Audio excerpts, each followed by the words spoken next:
stop mourning. It was sold. I remember the words like a cold stone hitting a window.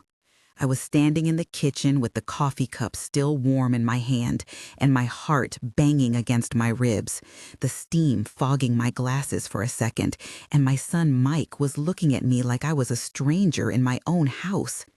The Rolex was supposed to be mine by rite and ritual, a piece my husband had worn for 43 years, the rhythm of his days and the hallmark of our life together. And now I could see it on a stranger in a photograph. My daughter-in-law Ashley had the nerve to show me as if it were a proof of nothing. The watch smelled faintly of sweat and old leather from being shoved into a drawer, and when I touched the empty cushion in the box, I felt the imprint of metal like an absence I could taste. There is a secret tucked in that watch that will change everything, and I am going to tell you every step I took to find it and what I did after I found it. If this touches you, subscribe and tell me where you are watching from. I will walk you through what I discovered, how I forced the truth into daylight, and what happened when I confronted the people who thought they could sell my husband's history. What would you do if a husband you buried left a trap for the family that betrayed him? The first real scene was the pawn shop where the watch had been taken. The place smelled of brass polish and plastic from cheap electronics, and the fluorescent lights buzzed in a way that made my teeth ache. I remember the bell over the door sounding thin and tired when we went in.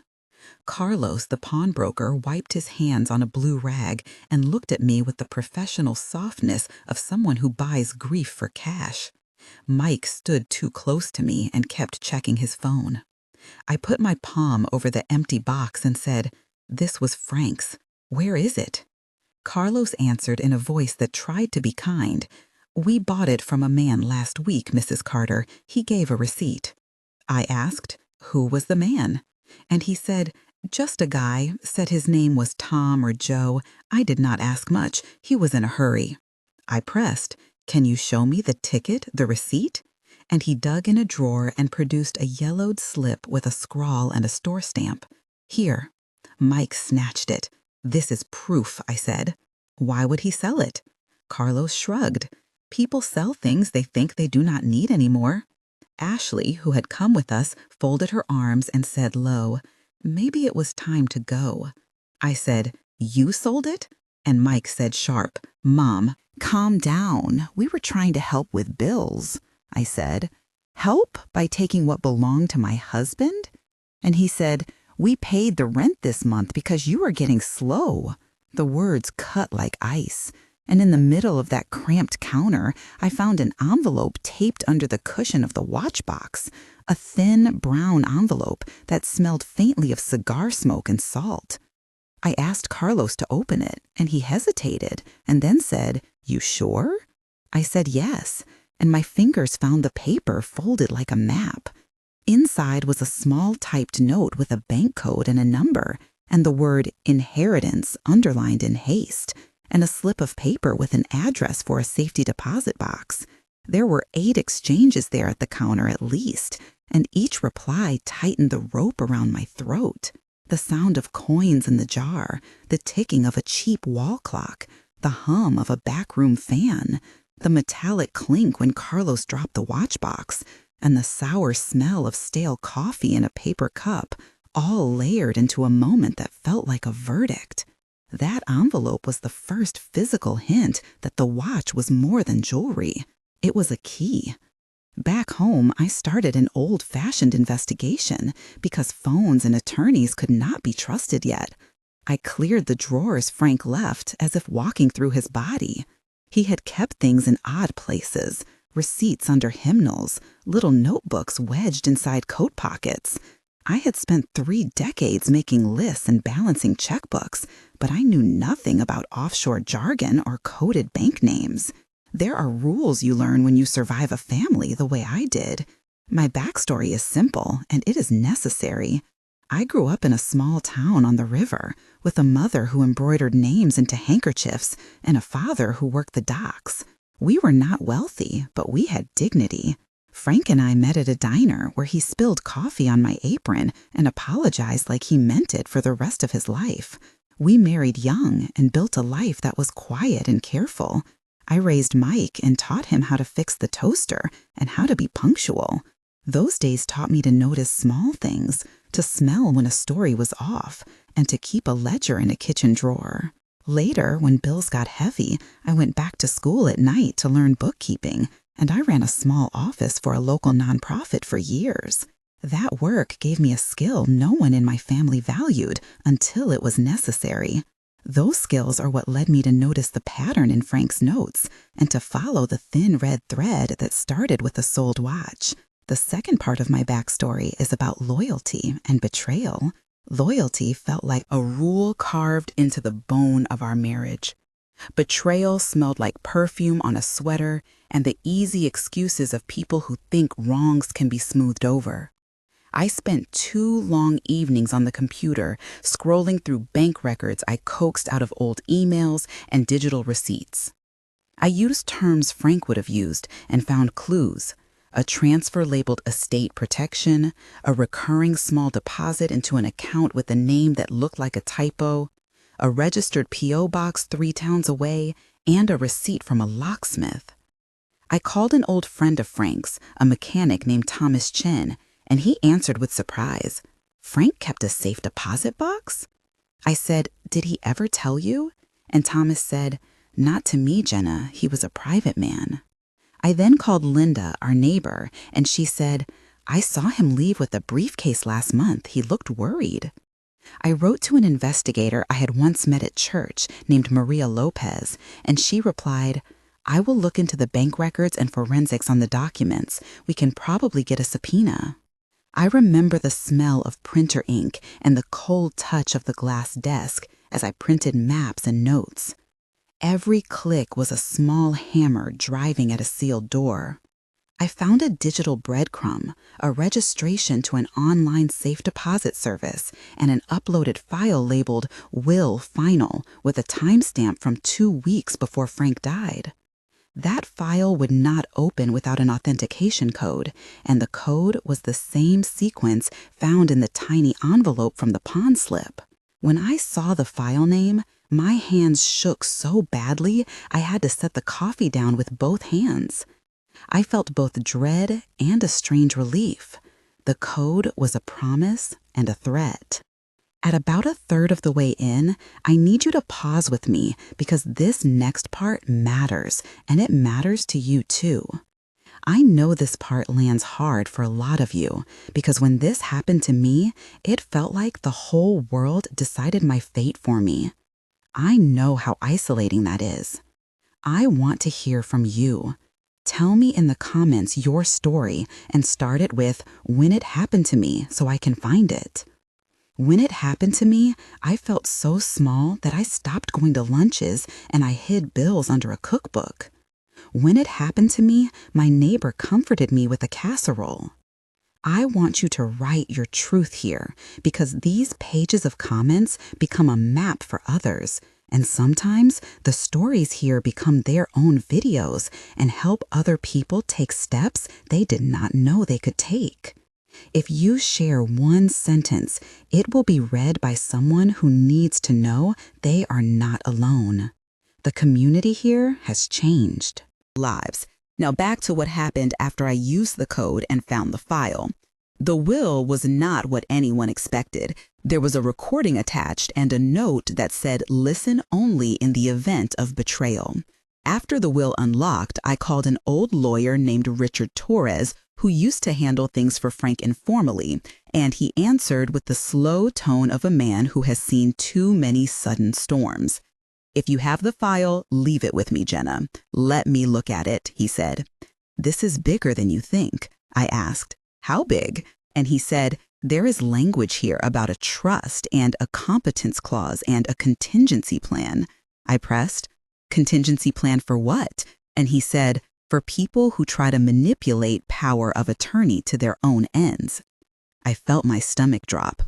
I arranged to meet with Richard and Maria Lopez, the investigator, and we sat at my kitchen table with printed copies under a lamplight that smelled of heat and old paper. I played the audio that Frank had recorded with his voice a little hoarse but steady. "If anyone tries to take what we built by trickery, you will find a key in the watch box. Go to the safety deposit and use code 8694, he said, and then paused and added, "I trusted my children more than any law could have predicted. Do not assume malice without proof, but do not ignore what you feel." The room smelled like the lemon polish I had used earlier, and the paper crinkled between my fingers. Richard said quietly, "This is legal material and admissible if handled correctly." Maria said, "I can get a subpoena for the safety deposit. We will need testimony and chain of custody." I felt for the first time a strange calm, because the plan Frank made was methodical and slow like him, and it had anticipated the kind of betrayal I was now living. Confrontation was inevitable, and it happened in my living room with the air conditioner buzzing and the afternoon light listing like an interrogating eye. I invited Mike and Ashley and their friend Danny, and I sat with the file on the coffee table between us.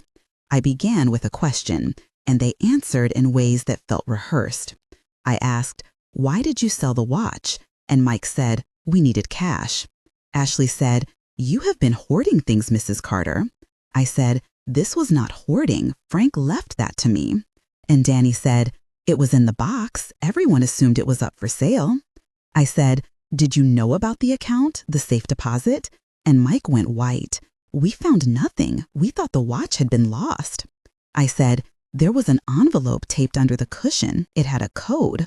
And Ashley scoffed, "You are making things up." I played the recording, and their faces changed. I asked, "Did you try to move assets after he died?" And Mike said, "He was gone. I did what I had to do." I said, "Do you understand the meaning of competent as in the legal clause in his will?" And Richard, who had come to sit quietly at the edge of the room, said, "Competence can be challenged, but you need clear signs of manipulation to prove undue influence." I looked at them and said, "Frank planned for betrayal. If it ever came to this, he left a trail." Mike raised his voice. "You are accusing us of theft?" I said, "I am asking for what is mine and for a full accounting." The room tasted like dust and copper, and the TV drone from the street came in faintly. There were 9 direct exchanges in that scene at least, and each line felt like a negotiation of truth and dignity. One moment of tension came when Ashley slammed her hand on the table and said, "You think we would betray him?" Her eyes flashed, and in that flash, I saw how practiced her stories were. I remembered Frank at the hospital telling me once that people change when fear comes and that you see the original selves in the heat of it. The memory of that hospital room sat heavy like a second person in the room, and I had to decide quickly whether to forgive the gesture or press for proof. I chose to press and asked Maria to detail the chain of evidence we had found, because mercy without truth does not protect a legacy. 2 days later, there were subpoenas and a quiet knock at the door that sounded like metal on marble. The procedural part of what happened next is technical but crucial. I filed a formal notice for preservation of evidence and authorized Maria to obtain a subpoena for the safety deposit box. The legal paperwork explained the competence clause and the power of attorney issue in clear language, and a judge issued a preservation order while the investigation continued. In procedural terms, we had to establish chain of custody for the watch, document the sale at the pawn shop, and produce correspondence that showed intent to transfer assets. Forensics would analyze the envelope adhesives, and email metadata would be traced to devices. That description is about documents and admissible evidence, but the human side was louder. The FBI agent Harris arrived with a polite but firm manner and 2 agents in plain clothes. They explained that if the sale involved deception, it could be prosecution for theft and fraud, and that they would interview witnesses and secure bank records. There was a scene in the bank filled with clicking keyboards, hushed voices, and the scent of hand sanitizer. Thomas Chen, the mechanic, and Linda, the neighbor, gave statements, as did a cashier at the grocery store who remembered Mike using cash in odd amounts. Across town, Pastor Mark and my friend Maria collected character testimonies. The community reaction was acute. Linda called and said, "We stood by your family."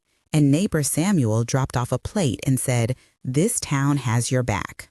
Names like Richard Torres, Maria Lopez, Thomas Chin, Agent Harris, Pastor Mark, Linda, Samuel, and Danny came up in testimonies. And suddenly, the story was not private. There were arrests after the evidence stacked. Mike was charged with possession with intent to defraud, and Ashley faced charges for aiding in the sale. The day the agents took statements, it rained, and the rain smelled like wet asphalt and possibility. The climax came when the watch was returned by the pawn shop with a small micro SD card taped under the cushion where the envelope had been. The card contained a video that Frank had recorded in case the worst happened. In it, he spoke directly into the camera with an uncharacteristic steadiness. "If you are watching this, Jenna, I knew people would try to take advantage when I could not fight back," he said. And then he named people and described the trust and conditions and the exact accounts and the intent of his will. The video was devastating in its clarity, and the confession embedded in it worked like a legal scalpel. The public account of the court hearing included the video, and people who had been willing to lie before changed their testimony when faced with a recording they could not rewrite. The restitution hearing was recessed, and the judge ordered that the assets be frozen and a forensic audit be made. I remember the metallic taste of victory, which was not sweet but steady. The watch came back into my hands and felt warm in a way that belonged to memory. At the sentencing, there was a brief confession from Mike that read more like a collapse than words. What stuck was the human consequence. Justice was not a spectacle, it was a process of accounting and sometimes of mercy. I decided at that point that the legacy Frank wanted was not revenge, but the protection of what mattered. 1 month later, I had the watch on my wrist again, and it clicked like an old hymn. The house felt different, smaller perhaps, but honest. I had set up a small trust with Richard Torres that would make sure no single person could unilaterally manage the accounts. I donated a portion of what was recovered to the hospital where Frank had once volunteered, because that was the place he loved, and it felt like turning a wound into a purpose. I invited Pastor Mark to bless the watch in a small gathering, and we served a meal with casseroles delivered by Linda and Samuel. I met with Maria Lopez and Agent Harris, and we closed the loop on the investigation. I felt fragile and steady at once.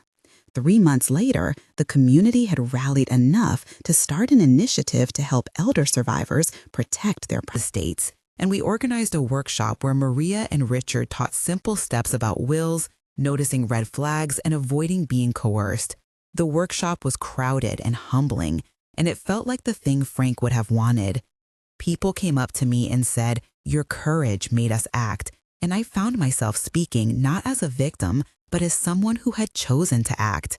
6 months later, the legal case concluded with a mixture of penalties and a requirement for restitution and community service for those convicted. The trust was formalized, and a small foundation was set up in Frank's name to fund legal help for people who cannot afford representation when family disputes escalate. I visited the courthouse on a crisp morning and felt the weight of the process lift like fog. I had lost faith in some people, but I had found a strange new respect for the rule of law and for the power of meticulous planning. In the end, I lost the naive sense that family is always safe, but gained a practical sovereignty I did not know I had.